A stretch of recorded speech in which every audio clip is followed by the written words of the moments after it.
Hi, and welcome to Snake Therapy, where we explore the fascinating world of snakes while reflecting on human emotional and mental health and the therapeutic benefits we can get by keeping and interacting with these amazing animals. I'm Shira, and this is Severus Snake, the boa constrictor imperator. Today we're discussing how snakes are masters of the great escape. We'll explore snake physiology in order to understand their Houdini-like superpowers. We'll look at methods you can use to prevent the potentially devastating experience of losing your pet. We'll review tips for finding a snake if it does get out, and what to do for yourself and your own well-being during and after what could be a very traumatic and sad experience. We hope this never happens to you, but it's much more common occurrence than you might think. So we're glad you're here to gain knowledge and tools to avoid or deal with it in the event that it does. So let's slither on into it.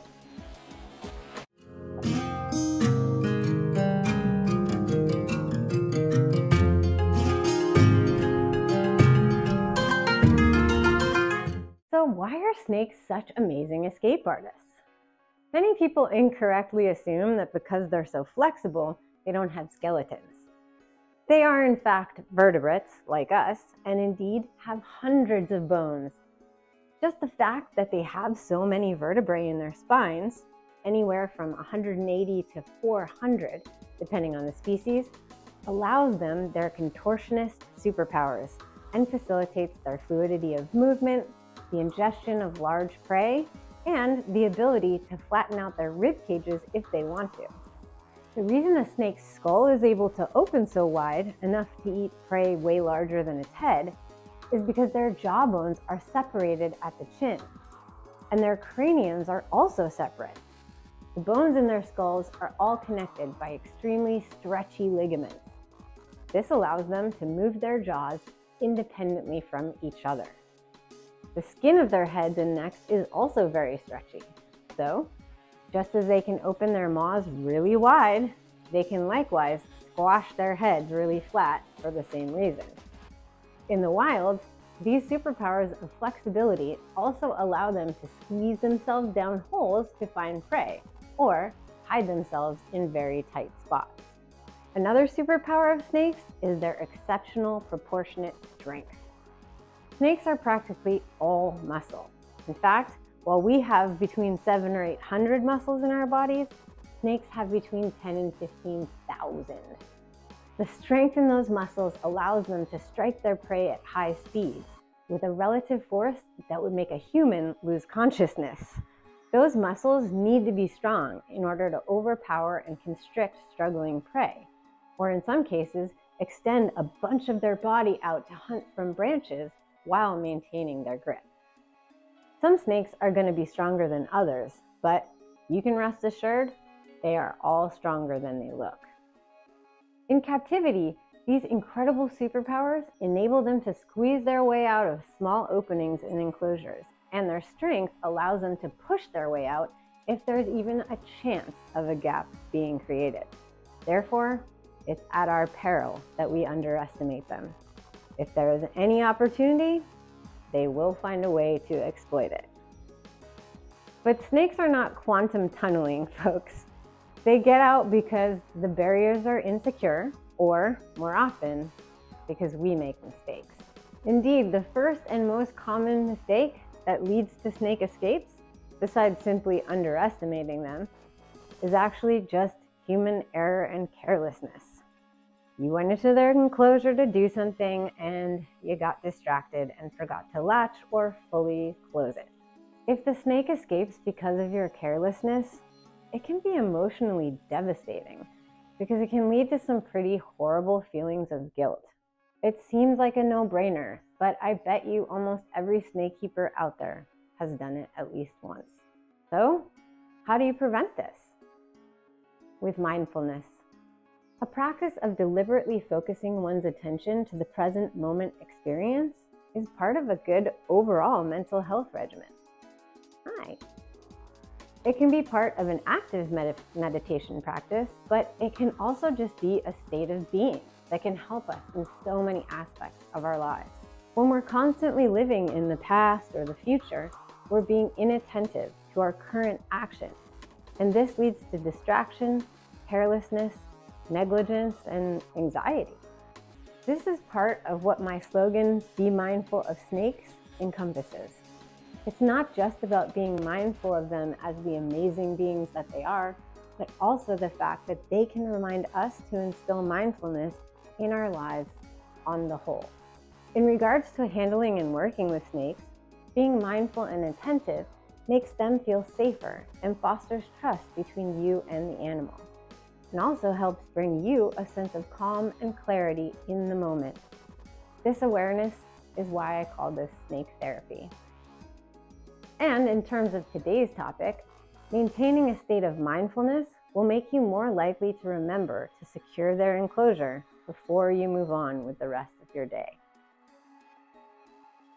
Good boy. The next most common mistake is not doing a thorough check of the enclosure to find any security issues. Some enclosures are going to be more secure than others, but all of them can contain conceivable weak spots depending on the animal you're putting in them. So let's look at some different types of enclosures and identify their potential weaknesses.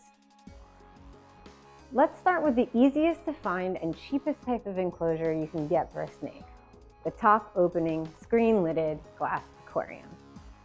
I dislike them for a number of reasons, but for the purposes of our topic today, let's just look at security issues. The deluxe critter cage here says in its description that its sliding mesh top gives you increased visibility and security. You'd think that since the screen slides into grooves around the top and often features a pin or a latch of some type to keep it locked in place, it'd be totally fine. Not necessarily.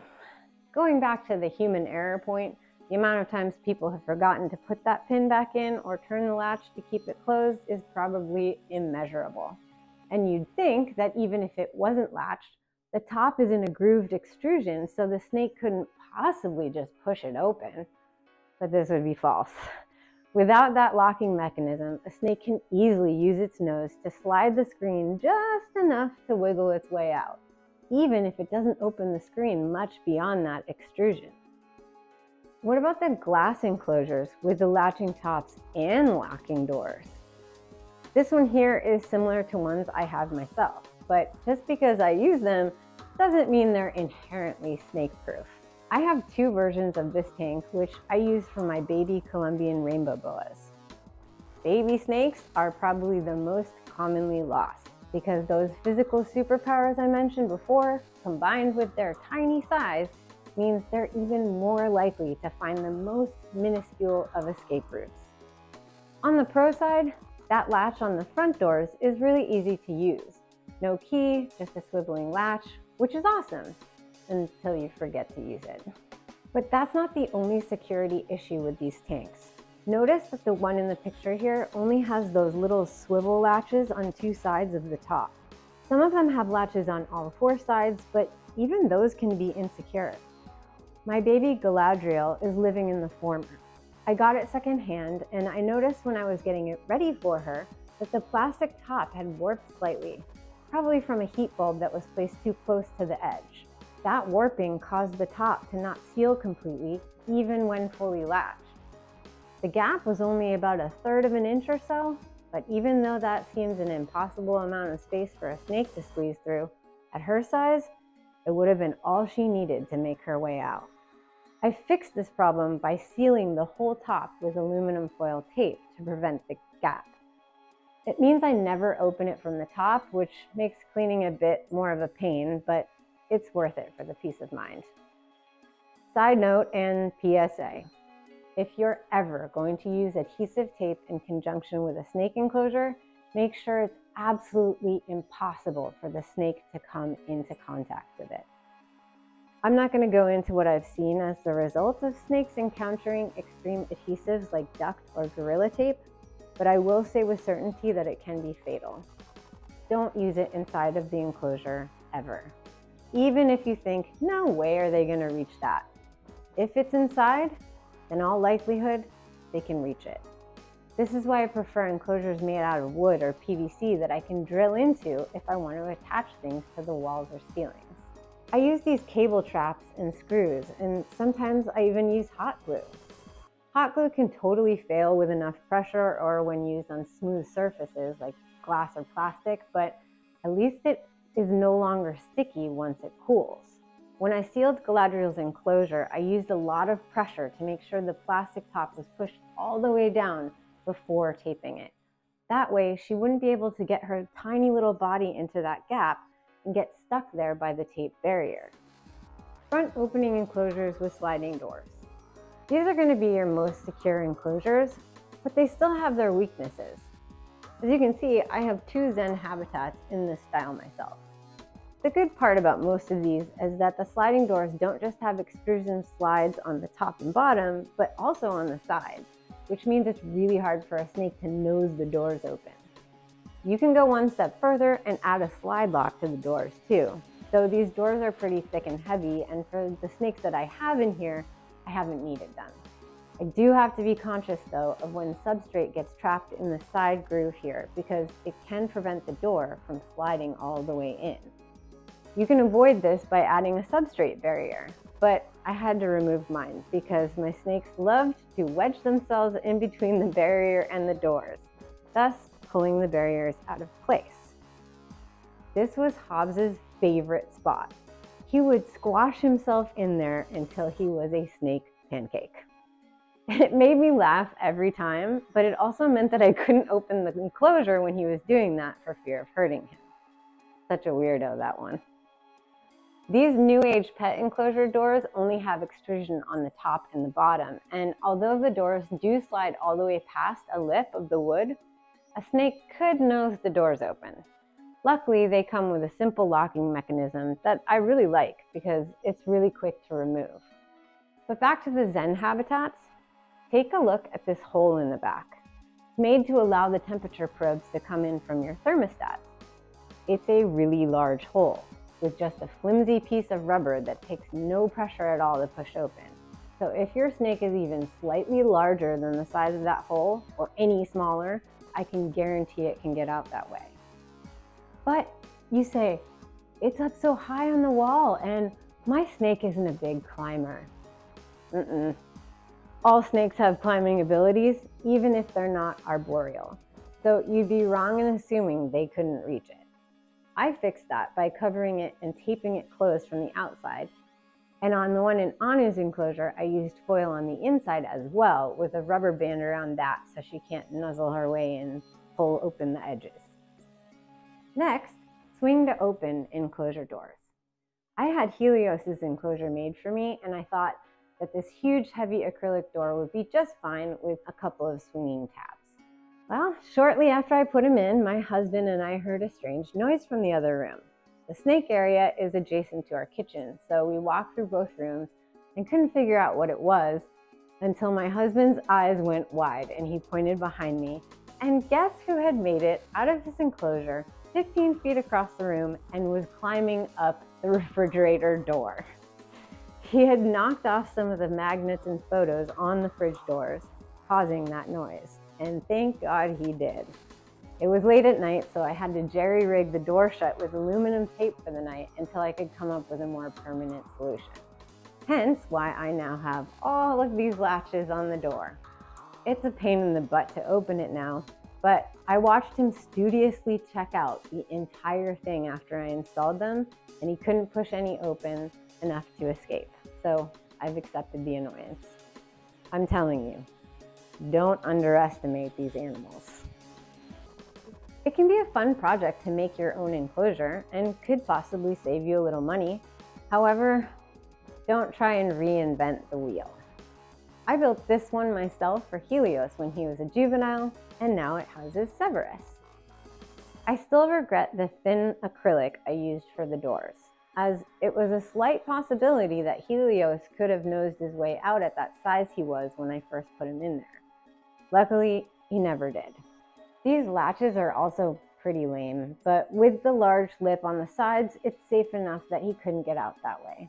Take a look at the vents on the side. They're just simple soffit vents. However, there is also a hard screen underneath them to prevent a Houdini-esque event. So this one is a success story, but I want to be transparent. I was not always so victorious.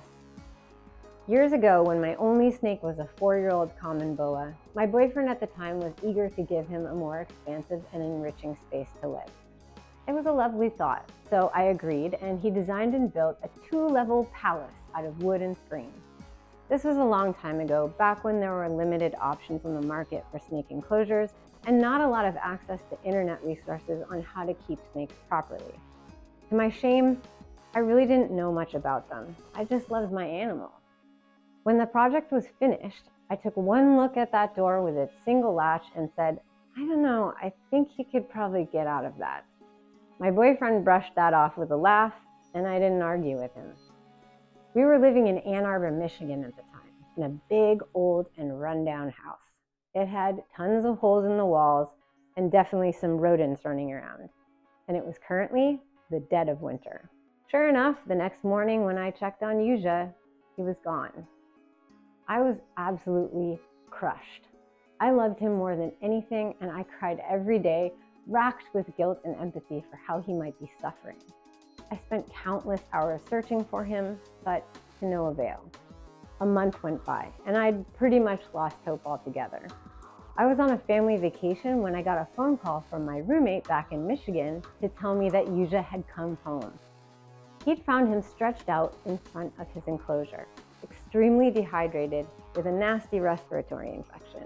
But he was alive, and I nursed him back to health, and he lived to an old age. I lucked out. Yuja was an extremely intelligent animal, and although he thought it might be fun to go on an adventure, he realized he needed to drink water and knew where to go to find it.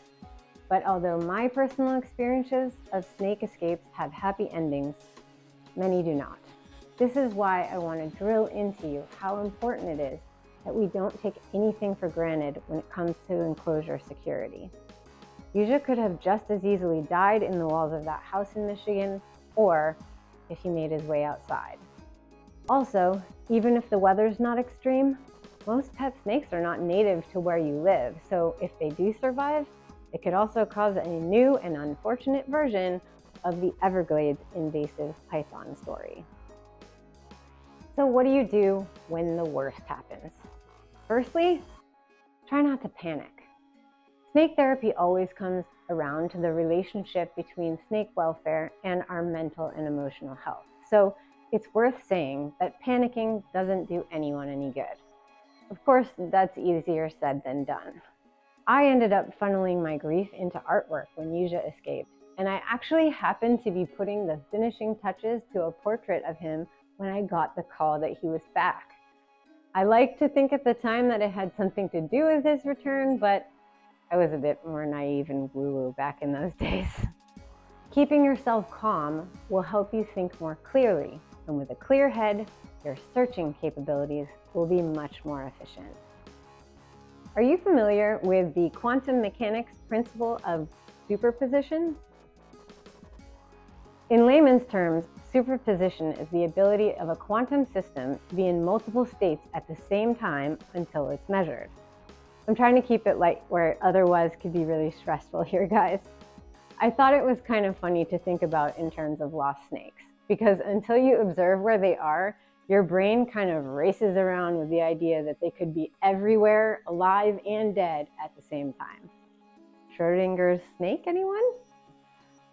But in all seriousness, let's go through some tips on searching for a snake that's escaped to help you locate your friend safe and sound. Before anything, the rule is to be exhaustive in your search. Plan on checking every room of your home, end to end and bottom to top. And while you're doing it, remember my story about Yuja and leave their enclosure doors open. After their grand adventure, they may just decide that it's the best place to be after all. As far as searching though, the first thing to do is secure the building. Identify any holes in the walls and floors. If there are holes that exit the building, I'd immediately cover them, because even though it could be bad news if they got outside, you don't know for sure yet, so don't give them the chance. It's way less likely that they'll come back in if they're already out. So make that your first precaution. Snakes love warm, tight, dark spaces. So start low, checking under and behind furniture, appliances like refrigerators or washing machines. Just be very careful when moving those objects, especially if you're looking for a baby snake, to avoid the possibility of crushing them in the process. If you've got shoes on the floor, check those. Any piles of clothing or really piles of anything on the floor, search there. This is a great motivator to clean your house. Also, keep in mind that closed doors are no hindrance to a smaller snake. Any gap below is an easy squeeze. So open those closets and clean them out. Next, look higher. Remember, never underestimate your snake's climbing abilities, even if it's a terrestrial species. They do prefer to stay low if they are, but most all snakes can lift at least half to 2/3 of their bodies off of the ground and can make their way up table legs and other furniture. Check all the couch and chair cushions. Check pillowcases, bed sheets, mattresses. Check plant pots and branches. Check cabinets, and definitely check bookshelves. They can totally climb those and could just be snuggled up between a row of books and the shelf above. Searching in the evening or at night will be your best bet because even diurnal snakes will be active in the evening. So turn on every light, grab a flashlight, and if there's a space you can't reach or see in, grab a tripod with a phone attachment and snap a flash photo of that area to see if they're there. If you still haven't found them after turning your home upside down, the next step is to set traps. Scatter a light layer of flour or cornstarch on the floor.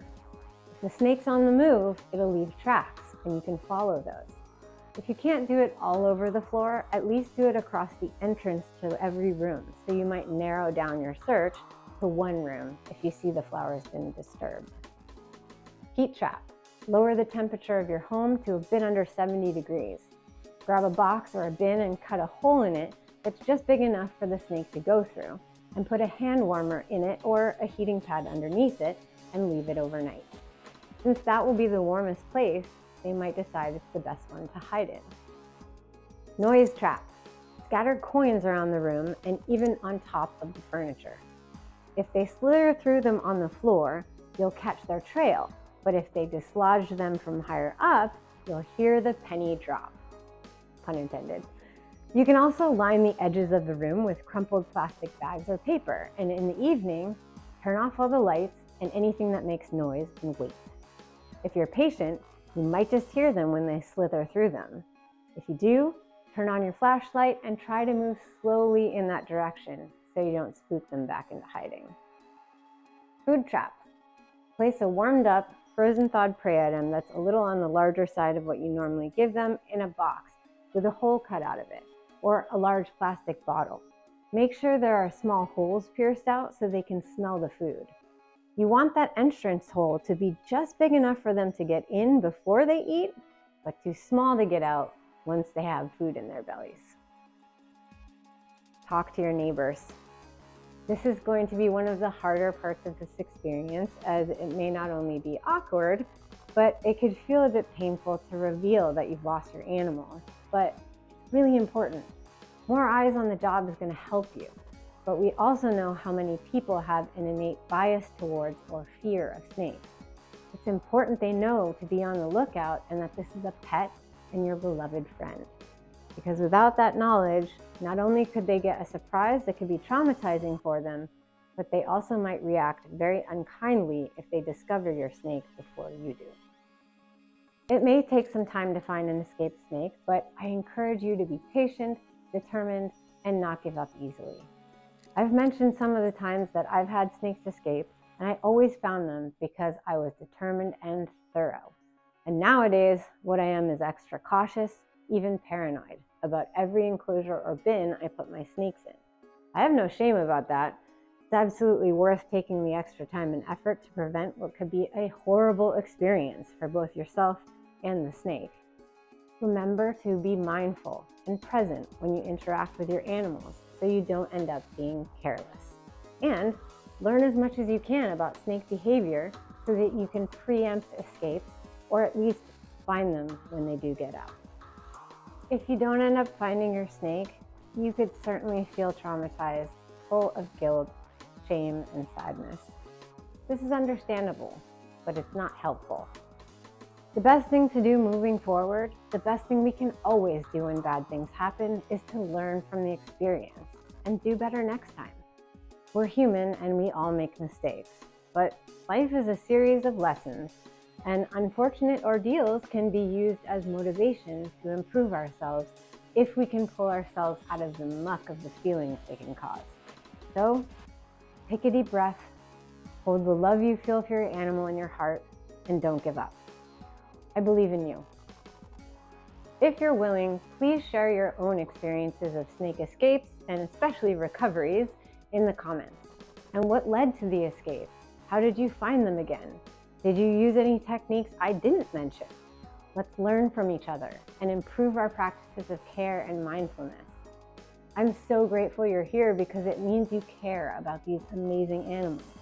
And after this, you hopefully have even more respect for them. I'm Shira, and this is Severus Snake, and we'll see you again soon for more snake therapy.